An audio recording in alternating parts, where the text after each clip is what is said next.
बे माथाइनि 11:28-29-30 मोनथाम सारिया जिसु ख्रिस्टनि खुगाजोंनो बुंजानाय राव। आरोबाव आङो बे बाथ्राखौ रिपिट फरायनानै खोन्थानो थाखाय हास्थायदों। ओइ बिबान गिलिर बाननानै मेंग्लिनायफोर, आंनियाव फैदो, आङो नोंसोरखौ जिरायहोगोन। जायफ्रा गिलिर बिबान बाननाय, बे गिलिर बिबान बाननायखौ जिसु ख्रिस्टआ बुंदों, ओ गिलिर बिबान बाननाय मानसिफोर, नोंसोर आंनियाव फै, आङो नोंसोरखौ जिरायहोगोन। बे जाबाय जिसु ख्रिस्टनि बुंनाय राव। आरो बेनि उनाव बुंबावदों, नोंसोरो आंनि जुंगालखौ गाव गावनि फाफ्लियाव दिखांनानै ला आरो आंनियाव सोलों। नोंसोरो मा होनो? गाव गावनि जुंगालखौ फाफ्लियाव थिखांनानै ला, बिनिफ्राय आंनियाव सोलों। जिसु ख्रिस्टनि बुंनाय। मानोना आङो गुरै, गावखौ खोथादों, आङो गुरै सोद्रोमा, माने मोजां सोद्रोमा।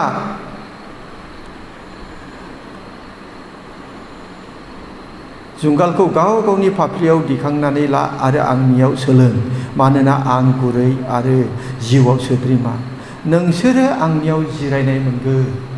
नोंसोरो बेबादि खालामोब्ला आंनियाव जिरायनाय मोनगोन। बिनिफ्राय 30 पदआव बुंदों, मानोना आंनि जुंगाला मोजां आरो आंनि बिबाना रेजें। जिसु ख्रिस्टआ बेयाव माखासे नुथाय बेसादफोरखौ लानानैहाय गोथौथार थाखोमानाय बाथ्राखौ फोरोंनो थाखाय हास्थायदों।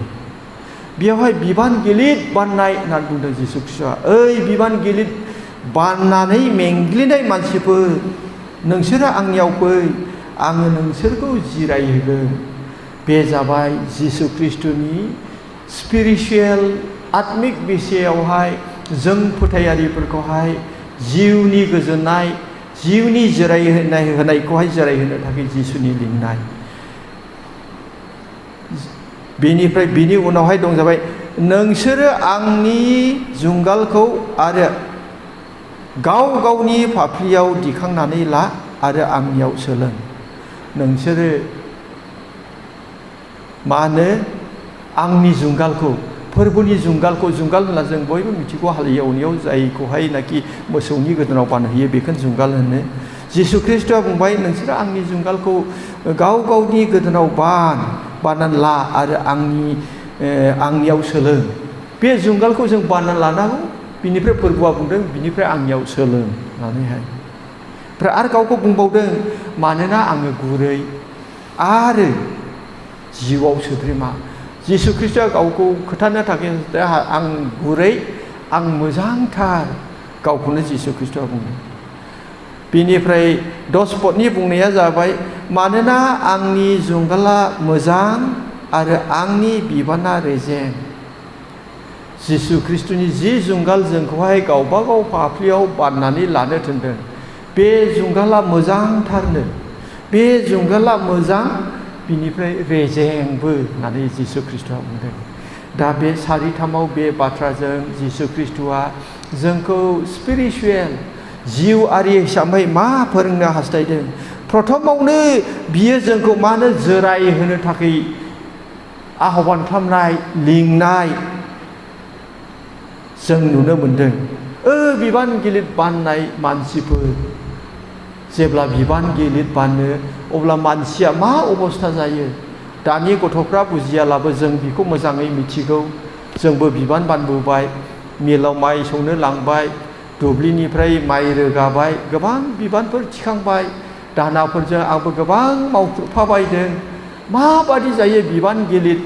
बानोब्ला? दाहोनाफोरखौ नुनानै आंबो जोहोलाव समावहाय बिदिनो बस्थासे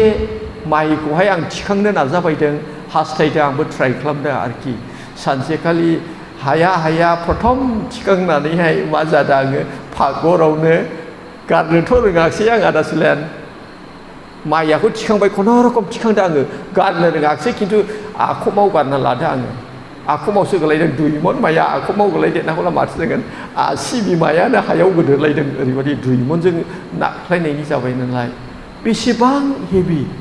अब्ला बिबान बाननोब्ला मानसिया माबादि खस्थ' मोनो? दानि मानसियाथ' बारा बुजिनाय गैलिया, गारि घराजों मेचिनजों गासैबो मावजोब्बाय। बेनिखायनो बिबान गिलिर बिब्दि माबा मोनसे बाननाय रुजुनाय बे खामानिया दा गैलेखाय बारा अभिगता थानाय नङा खिन्थु जों बिनि सायाव गोबांथार मिथिनो हायो नों बिबान बाननोला मानसिया माबादि मेङो माबादि दै गाङो मेंनायजों लोगोसे गोलोमदै गबाय गोलोमदै गनायजों लोगोसे नोंहा मेंनाया जिबनाव फैबाय अब्ला नोंहा जिरायनो गोनांसिन जायो हेभि खामानि मावोला खनसेनो आन्थोर ज'वाजासे नोङो 4 घन्टा 5 घन्टा रावबो मावनो हाया जों दहम जिरायनांगौ जायो जों हाजिराफोरखौ नाय बेस्राफोर गोब्राब सान्दुङाव खामानि मावनोला बिसोर खनले जिरायनांगौ जायो खारना जाबाय गोब्राब खामानि मावनायखाय मेंदों बेबादिनो रेस्ट लानांगौ जादों दा जिसु ख्रिस्ट'आ बे गिलिर बिबान बाननाय नुनाय बेसादफोरजोंहाय बुंनाय रावा जाहैबाय बे नुनाय बेसादखौ बुङाखै नाथाय संसारनि मानसिफ्रा फोथायारिफ्रा जाहाथे बुजिनो हानाय बादि बे अजन गोनां बिबान बाननाया मानसिखौ माबादि सैहोयो खस्थ' मोनो बेजों मोनसे जोंनि आत्मिक बिषयावहाय सैनांनायखौ रुजुनो थाखाय जिसु ख्रिस्ट'आ बे बिषयखौहाय बिबान मावख्रुबनाय मेंख्रुबनाय बेबादि मेंनाय हेभिथार मावनायजों रुजुनानैहाय जोंनि आत्मिक बिषयावहाय मेंनायखौसो जिउनि मेंनायखौसो जिसु ख्रिस्ट'आ बेवहाय बानजायनो नागिरदों आङो नोंसोरखौ जिरायहोगोन बे जिरायनाया जिरायनो होनाय मासि नङा जों मेगनजों नुनाय जिरायनाय नङा बियो मोनसे जिउनि जिरायनाय जिउनि गोजोननायनि बाथ्रा बेवहाय जिसु ख्रिस्ट'आ जोंखौ फोरोंनो थाखाय हास्थायदों बेनिफ्राय बिनि उनना जाबाय नोंसोरो आंनि जुंगालखौ गाव गावनि फाफ्लियाव दिखांनानै ला एकदम जुंगालखौ गाव गावनि फाफ्लियाव थिखांनानै ला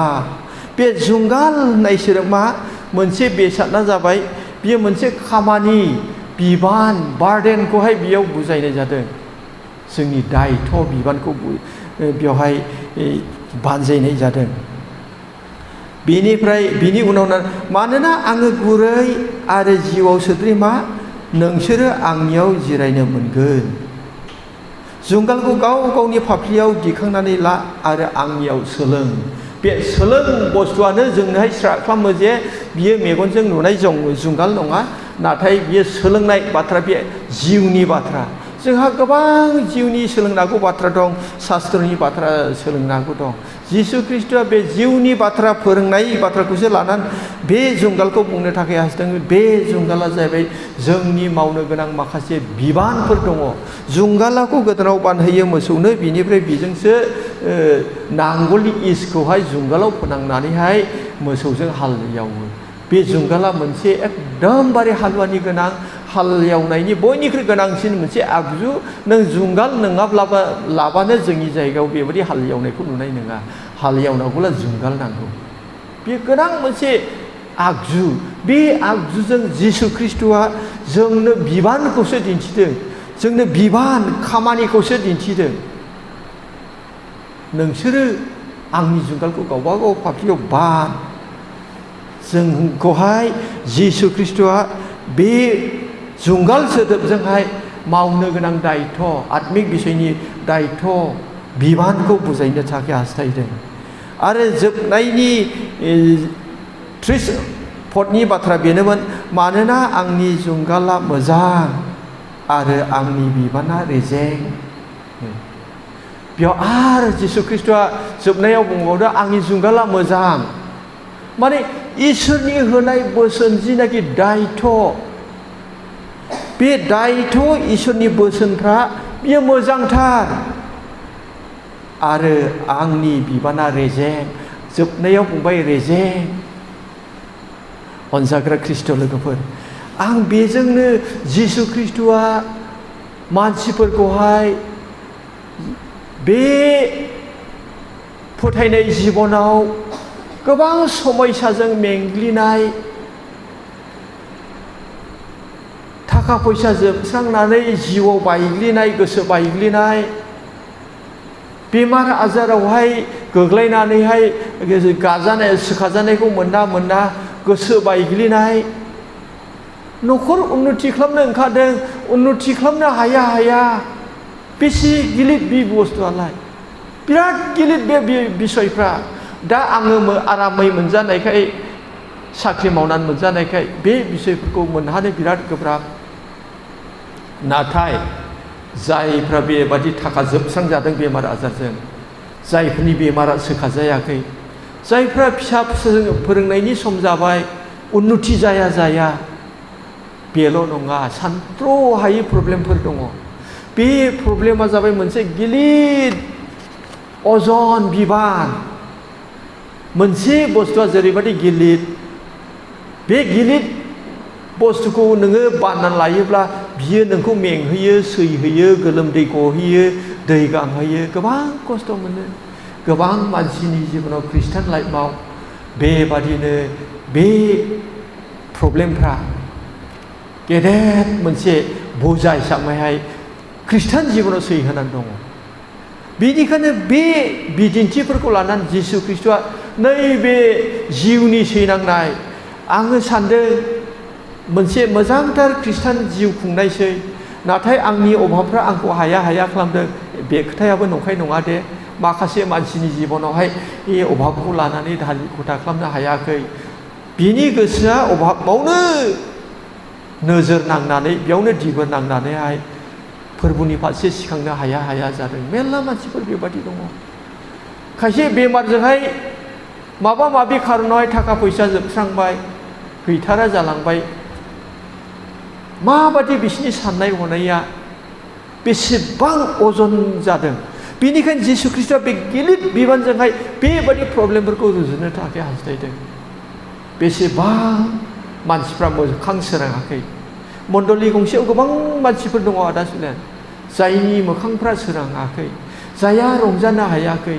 खायसेया गिर्जायाव फैनाय इसोरखौहाय गावनि खुगाजोंहाय रंजा बाख्नायनो हायाखै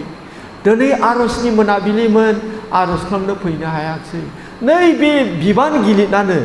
अर्थात बे समयसाफ्रानो बे जेंनाफ्रानो नारसिननानैहाय इसोरखौ सिबिनायाव बाहागो लानो हाया आरज खालामनायाव बाहागो लानो हाया जादों बेनिखायनो जिसु ख्रिस्ट'आ बुंदों नोंसोरो आंनियाव फै आं नोंसोरखौ जिरायहोगोन बिराद गोदै खोथा बियो सानसेखालि आङो माबा बङाइगावथ' आङो फुङाव थाङो फमाखौ 6:30 आङो हिमालय खाथियावहाय बाक्सानि आरो दरंआव थांग्रा ट्रेन्सपर्टफोरखौ हमना हैनांगौ जायो जिहेतु बाक्सायाव ट्रेनिं जाबाय थायो फमाने बेनिखायनो आं सानसेखालि माने आं बिदिनो थांबाय थायो 6:30 आं बङाइयाव थाङो बेनिफ्राय 8:07 आं न'आव सफैफिनो जेब्ला अन्थाइबारिसिम आं सफैबाय सासे मानसिया लामा थाबायना है बहाय थाङामोनरा होननानै आंखौ सोंदों आं बेबादिलाय बुरैया ओजोंहाय बरपेटायावहाय सुपारभाइजार मावोखाय बिहा ट्रेनिं दङ आं हिमालयसिम दोनहैनो गोनां जादों सुपार हमनांगौ बियो बाक्सायाव थाङो होननानैहाय फै दान्दिसे जिरायलां आं गारि गिदिर सालायनायखाय बियो दान्दिसे जिरायलांबावबाय आरोखि ओमफ्राय दान्दिसे जिरायलांनायाव आंबो ओरैबायदि गोसो गुदुङैहाय गारियाखौ दोनथ'नानै बिनियाव हाबनानै जिरायबाय ओमफ्राय दुखु सुखु रायज्लायबाय बियो बिराद गोबां दुखु सुखु बिनि फैनायाबो गाज्रि नङा बियो इसोरनि बाथ्रा एसे खोनासंनोबो हास्थायदों आंनिफ्राय आरोखि गोबां इसोरनि खोथा रायज्लायबाय ओमफ्राय गोबां बे न'खराव प्रब्लेमफोर जादों निदानफोर जादों रायज्लायबाय आरजबो खालामबाय जाख'नो हायै दाउदै बायदिसिना आङो जाहोहरबाय ओरैबादि आं लामानि मानसिसो बियो आंखौ सिनायगौ आं बङाइनिफ्राय फैगासिनो दङ नाथाय बियो आंखौ नुनानै फैदो दान्दिसे जिरायलां बुंनाय लोगो लोगो आंबो आपत्ति खालामाखिसै जिरायबाय गोबां लोंनाय जानायजोंहाय आंखौ दाव खालामबाय बिनिफ्राय गोबां इसोरनि बाथ्रा बुंनो हादों आङो बिनिफ्राय आं बि न'खरावहाय बिनि गथ' गथाय बे गेदेर प्रब्लेमफोरखौ लानानै आं आरज खालामबोदों अनजाग्रा ख्रिस्ट' लोगोफोर बियो सासे सिनायनाय मानसिल' बियो NLC चार्चनि मानसि बियो आंखौ मोजां मोननानै फै दान्दिसे जिरायलां होनना बुंबाय बिनिफ्राय आंखौ मोजां जाहोनायफोरखौ जाहोहरबाय बियो आंनि सिना जानाल' नाथाय जिसु ख्रिस्ट'आ नैबे जाहोनाय जिरायहोनो थाखायनो बियो खावलायदों ओइ बिबान गिलिर बानायफोर नोंसोर आंनियाव फै आं नोंसोरखौ जिरायहोगोन अनजाग्रा ख्रिस्ट' लोगोफोर सासे बेक्तिया लामा गिदिरनिफ्राय लिंलांनानै गावनियाव एसे मोजां दाउदै बिस्कुट जाथुमनो हायो गोथाव साहाफोरजों आंखौ मान होदों आलासि नङामोन गोनांथि गैयामोन थेवबो आंखौ बियो लिंहरनानै बेबायदि आलासि फुजिबाय दिनै जोंनि जिउनि बासायगिरि जिसु ख्रिस्ट'आ संसाराव फैनानै बियो गावनि खुगाजोंनो जोंखौ आह्वान खालामदों नोंसोरो फै आं नोंसोरखौ जिरायहोगोन जोंनि दुखु खस्थ' थाखा फैसानि अभाब बेमार आजारजों नाख्रेब जानाय न'खरफ्राव गेदेर प्रब्लेम थानायफोरखौहायनो फोरबो जिसुआ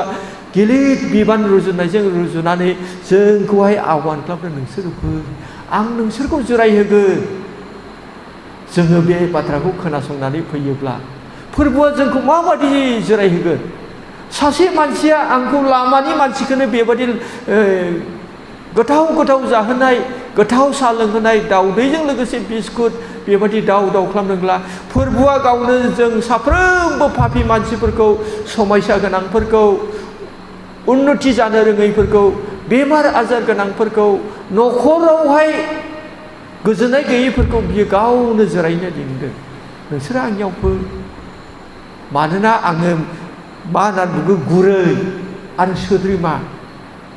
आं नोंसोरखौ जिरायहोगोन आंनि जुंगालखौ बान मानोना आंनि जुंगाला रेजें आरो मोजां रेजेंबो मोजांबो बान दा बे जुंगालखौ जों बाननांगौ बालाफाराव गोबां मानसि दंमोन नाथाय एसे मोजां बोथोरावबो मानो दिनै एफा खम आर'जआवहाय मानसि जाखो रेजें बे फोरबोनि जुंगाल बेखौनो बाननो थाखाय लिंहरदों जोंखौहाय मनिपुराव एसेबां सैनांबाय मैथाइजों कुकिजों आरो दिनै गोबां जायगायावनो बेबादिनो जोंनि भारतनि आयेन कानुनफ्रा गाज्रि जालांगासिनो दं जोंनि आसामनि आयेन कानुनफ्रा गाज्रि जालांगासिनो दं बर'नि राजनितिफ्रा गाज्रि जालांगासिनो दङ जों ख्रिस्टियान फोथायारि बर' ख्रिस्टियान फोथायारि जानानै बेफोरखौनो फोरबोआ बे बिसयफोरखौनो जोंनो होदों बिबान होदों बियो गिलिर नङा फोरबोआ बुंबाय रेजें जोङो दान्दिसे गिर्जायाव फैनो हागौ सारि सयथायाव बुंबाय 7था जाबाय नै आधा घन्टाल' जादों आं बारा गोबाव खालामनाय नङा नोङो 1 घन्टा सप्ता गंसेयाव मोनाबिलियाव फोरबोनि थाखाय सम मोननाया मा गिलिर बाथ्रा बिलाय मानो हाया बेखौहाय रेजें होनदों फोरबोआ बेनो बिबाना रेजें बियो 1 घन्टा फैनानै नोङो गावनि थाखायबो आर'ज खालाम मण्डलिनि थाखाय आर'ज खालाम गोबां जों मण्डलिनि थाखाय आर'ज खालामनांगौ दंसै फोथायनायाव जौगालांनांगौमोन जोङो बिराद मोजां आलासि लाबोबाय जोङो दामि आलासि लाबाय स्पिरिचुवेल आलासि लाबोबाय दिनै आंनि इउटुबाव होनायखौ लानानै गुबुना डाउनलड खालामनानै बेखौहाय हगारदों लाख भिउसफोर फैदों माबादि नायदों बे गोथार बोसोनफ्रा बे बयजोंबो लाख मानसिजों नायजानाय गाहाम रादाबफ्रा जोंनि बे गोथार न'आवनो फोसावजादों जोङो खोनाबाय नाथाय मानसिफ्रा लाख बेखौनो खोनासंनो हास्थायदों नाथाय जों खोनानाय मानसिफ्रा दिनै बिबानखौ बारनो आवगायबोआखै फोरबोआव बुंदों आंनि बिबाना रेजें जुंगाला मोजां नोंसोर बेखौ बान बेनो जुंगाला बुधबार मोनाबिलियावहाय दसे फैनानैहाय नोंनि आर'ज खालामनायखौनो फोरबोआ जोंखौ आह्वान खालामदों अनजाग्रा ख्रिस्ट' लोगोफोर बिनि बोसोनफ्रा गोब्राब नङा आङो सिगाङाव बुंना लाबाय आङो बिसौ फैनायखाय होंगो दोंगोखाय फटनाखौ बुथुमनो हायाखिसै नोंसोरो गोब्राब मोनब्लाबो फालिनो हास्थाय पलि बुंनाय राव नोंसोरो इसोरनि बोसोनखौ गोब्राब मोनब्लाबो बेखौ फालिनो हास्थाय आं एकदमबारे समनि आंखालाव आंनियाव फट दंखायो न'आव आं नागिरनोबो सम मोनाखिसै जोङो हास्थायनांगौ फालिनो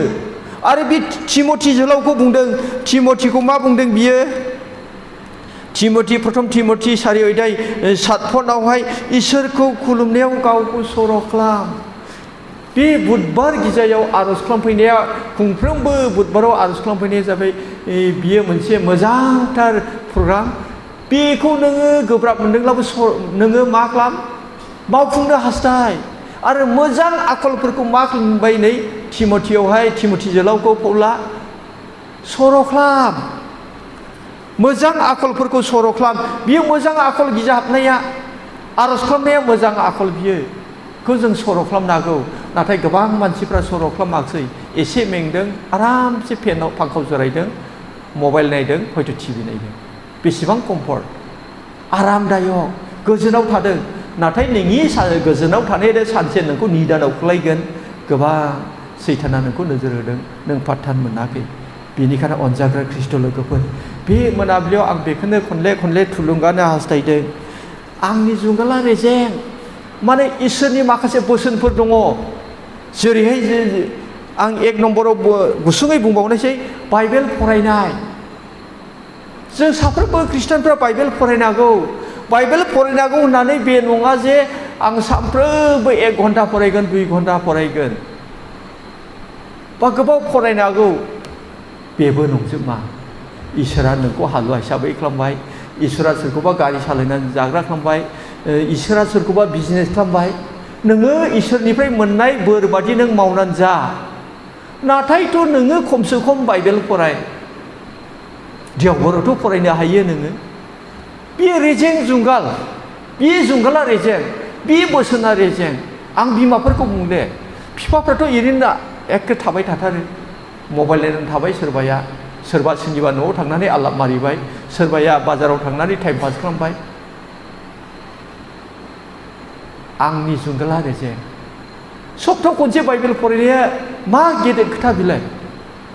नोङो सप्तायाव खनसे 1 घन्टा 1.5 घन्टा फरायला नोङो बांनो सप्तायाव बेसेबां बाइबेल फरायनो हायो सानफ्रोमबो होनाखसै आङो सप्तायाव खनसे देवबारावहाय फुङावथ' नों जेरावबो थाङालासेनो बाइबेल फराय बियोथ' गोब्राब खोथा नङा बेनो फोरबो जिसु ख्रिस्ट'नि बुंनाया आंनि जुंगाला रेजें सप्तायाव खनसे बुधबाराव जोंहा आर'ज दङ गावनि थाखाय बियो मण्डलिनि थाखाय बियो जाथिनि थाखाय बियो हादरनि थाखाय बियो दैदेनगिरिफोरा मोजां हादरखौ सालायथों बियो जा बर' ख्रिस्टानखाय जोङो बर' जाथिनि थाखाय राजनितिगिरिफोरनि थाखाय जोङो मोजांनि थाखाय जों आर'ज खालामो नोंथाङाबोथ' 1 घन्टा फैनानैहाय बुधबारावहाय आर'ज खालामनाया बे गेलेद खोथा नङा बयबो हायो होननानै न'खरनि फैजो आं बेखौ बुङा न'खराव सासेथ' हायो रेजेंआ बेनो जों हायो खिन्थु नोङो बे रेजेंखौनो थिखाङाब्ला मावाब्ला माब्रैथो नोंलाय मेंगानाय जायनि थाखाय जोंनियाव प्रब्लेमानो खारना जायनि थाखाय जोंनियाव सिन्था दारानो खारना जायनि थाखाय जोंनि मोखाङा सोरां नङा जायनि थाखाय जोङो मोजां आखाइ खबनो हाया जायनि थाखाय जोंनि मेथाइ खननाया माने 2 फुटसोल' गोजान थाङो आवाजानो खुगा सिगोन सिया मानो रेजें फोरबोनि बोसोनफ्रा फोरबोनि बोसोना गोब्राबलाय सिथो हानायमोन गिर्जा हाबनाया मा गोब्राब बाथ्रा बुधबाराव खनसे फैना आर'ज खालामनाया 1 घन्टानि गेजेराव मा गोब्राब बाथ्रा सप्तायाव खनसे बाइबेल फरायनाया मा गोब्राब बाथ्रा जेबो गोब्राब बाथ्रानो गैया आरो नोङो टाइम बादि सानडे सार्भिसफ्राव फैनानैहाय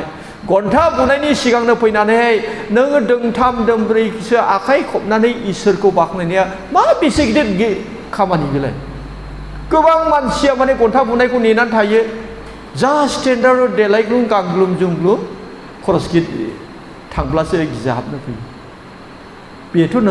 जोंसो गोरोन्थि खालामदों बेखौनो फोरबोआ बुंदों रेजें मा गोब्राब बाथ्रा नों टाइम बादि फैनायाव नोंहा मा खहा जागोन मा लस जागोन बेनिखायनो बे गोथार बाथ्रानि गेजेरजों आर'ज खालामनायनि सिगां आं जेसेबां फोथायारिफोर दिनै बे मोनाबिलियावहाय फोरबोनियाव आर'ज खालामनो फैबाय बे बाथ्राखौ थुलुंगा होनो थाखाय हास्थायदों दे जों दिनै बे जिसु ख्रिस्ट'नि बुंनाय रावनि गेजेरजों जों गावखौनो थुलुंगा होनानै लागोदोनि इसोरखौ बाख्नायनाया बियो गेदेर बिसय नङा गोब्राब बिसय नङा हायै बिसय नङा नोङो सर' खालाम मोजां बिसय बियो मोजां आखल बियो सर' खालाम बुधबाराव खनसे 1 घन्टा फैनानैहाय नोङो इसोरखौ बाख्नायनानैहाय नोङो गुबुननि थाखाय आर'ज खालामनायाव नोङो बेसेबां आशीर्बाद गोनां जायो बियो मोजां बिसय बियो रेजें बिसय गोब्राब बिसय नङा सप्तायाव खनसे आं बाइबेल फरायनो थाखाय रायथिबाय 1 घन्टा 1.5 घन्टासो सप्तायावसो 6 दिनाव मा खालाम देवबार फुङाव नों बहाय थांबावनाय नोंथ' खामानि मावखा 1.5 घन्टा बाइबेल फरायोब्ला नोंनि जिबनाव माबादि जिरायनाय मोनगोन दा मानो जिरायनाय मोनाखै जोङो मानो बिबान गिलिर बारदों जोंलाय मानो गाबनाङो जोंलाय मानो जोंनि मोखाङा सोराङा मानोना जों बे रेजें जुंगालखौ बानाखै इसोरखौ सिबिनायाव जों नेग्लेक्ट खालामबाय आरज खालामनायाव नेग्लेक्ट खालामबाय बाइबेल फरायनायाव नेग्लेक्ट खालामबाय गासै बिसियावनो जोङो हाया खालामबाय नाथाय फोरबोआ बुंदों बियो रेजें खोनासंग्रा साफ्रोमखौबो इसोरा गिदिर बोर लाबोथोंसै जों मेथाइ खनबाय थाले जोङो आरज फारसे आवगायदोनि जोङो बेबादिनो गोनां आरजफोरखौ लानानै जों लोगोसेनो इसोरनियाव आरज खालामदोनि 1 नम्बराव आं मुनिफोरनि थाखाय लाबोदों 250 था गिर्जा सावनाया मामुलि जाथाय नङा आरो 150 जननि बारा मानसि बुथारनाया मामुलि खोथा नङा 1000 जनसो खोथा न' सावनाया मामुलि खोथा नङा बिसोरसो मिथिगौ बेनिखायनो बेखौ जों जिउजों साननानै जोङो हागौमानि जेब्लागौमानि जोंनि खोमायाव सलुसन बा समाधानखौ खोनाया अब्लागौमानि जों आरज खालामबाय थागोन होननानै आं बेखौ बुङो 1 नम्बराव मुनिफोरनि थाखाय आरो 2 नम्बर आरोबाव बेबादिनो जानाय जोंनि भारतनि गुबुन हादरफ्राव जाबावा जोंनि आदर्शा ओरैबादि खालामदोंदि 2 नम्बराव मणिपुराव जानाय बादि गुबुन स्टेटफ्राव हादरफ्राव जेन जाया जों फोरबोआव खावलायनो ओमफ्राय 3 नम्बरावहाय बिटिसिआव जेन धोरोमखौ लानानै दाङाबाजि जाया जोंनि बे बड'लेण्डआव धोरोमखौ लानानै गावजों गाव जेन दाङाबाजि जाया इसोरा जोंनि बे बड'लेण्डआव रैखाथि होयो बिनि थाखाय आरज खालामो बिनो 4 नम्बराव जों बेबायदि आरज खालामो हादर दैदेनगिरिफोरखौ इसोरनो गथायनि मोजाङै दैदेननो हानाय बायदि हादर दैदेनगिरिया मोजाङै दैदेनोब्ला जोङो सुखै बे हादराव खामिनो हागोन बिनिखायनो जों मा खालामनो हायो जों जाम्बाफोरा बस्तियाव थांनानै थानाय मानसि बिनिखायनो दे जोङो इसोरनियाव खावलायनि जाहाथे हादर दैदेनगिरिफ्रा हादरखौ मोजाङै दैदेनो 5 नम्बराव बज्रं दल RSS फोरनि थाखाय आरज खालामनि ख्रिस्टखौ बिसोरबो जेन मोननो हायो बिसिनि बिरुदि बुङा सावग्राफोरखौ नोंसोर बोर होनो होनना बुंदों बाइबेला बिनिखायनो बज्रंआव थानाय मानसिफोर RSS आव थानाय मानसिफोराबो जेन ख्रिस्ट जिसुखौ मोननो हायो बिनि थाखाय जोङो आरज बिनानै होदों बिनिफ्राय सारि आरो बेयावनो मोनसे होनबावदों आङो आरो बिटिसिआव जेन बज्रं दल आरो RSS आ ख्रिस्टियानफोरनि सायाव आखाइ होआ जोंनि बे बिटिसिआव जेरावबो बज्रं दं जेरावबो RSS दं जोंनि ख्रिस्टियानफोरखौ जेन आखाइ होआ जों फोरबोआव खावलायो रैखाथि मोननो थाखायहाय बेनिफ्राय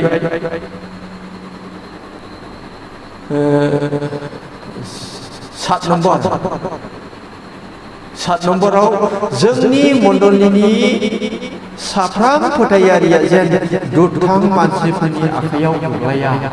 बिनिखायनो बे अखाया हायासाव जों साथि लानांगौ जों नुनाय नुयोब्ला बे बोथोरा जोंनि मुखाव फैनायखाय आं बेखौ लाबाय जाहाथे जों दुथां मानसिनि आखायाव बेबायदि खैफोदाव गोलैया नै बेखिनिखौ लाबाय ओमफ्राय 8 नम्बरावहाय गथ' गोरलैफोर दङ जोंजों लोगोसे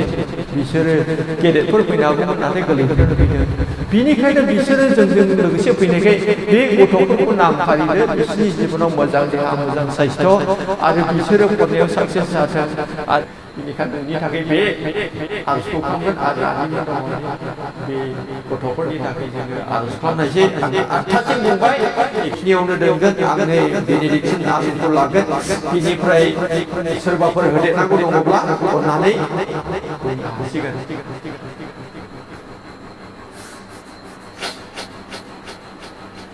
गैयाब्ला जोङो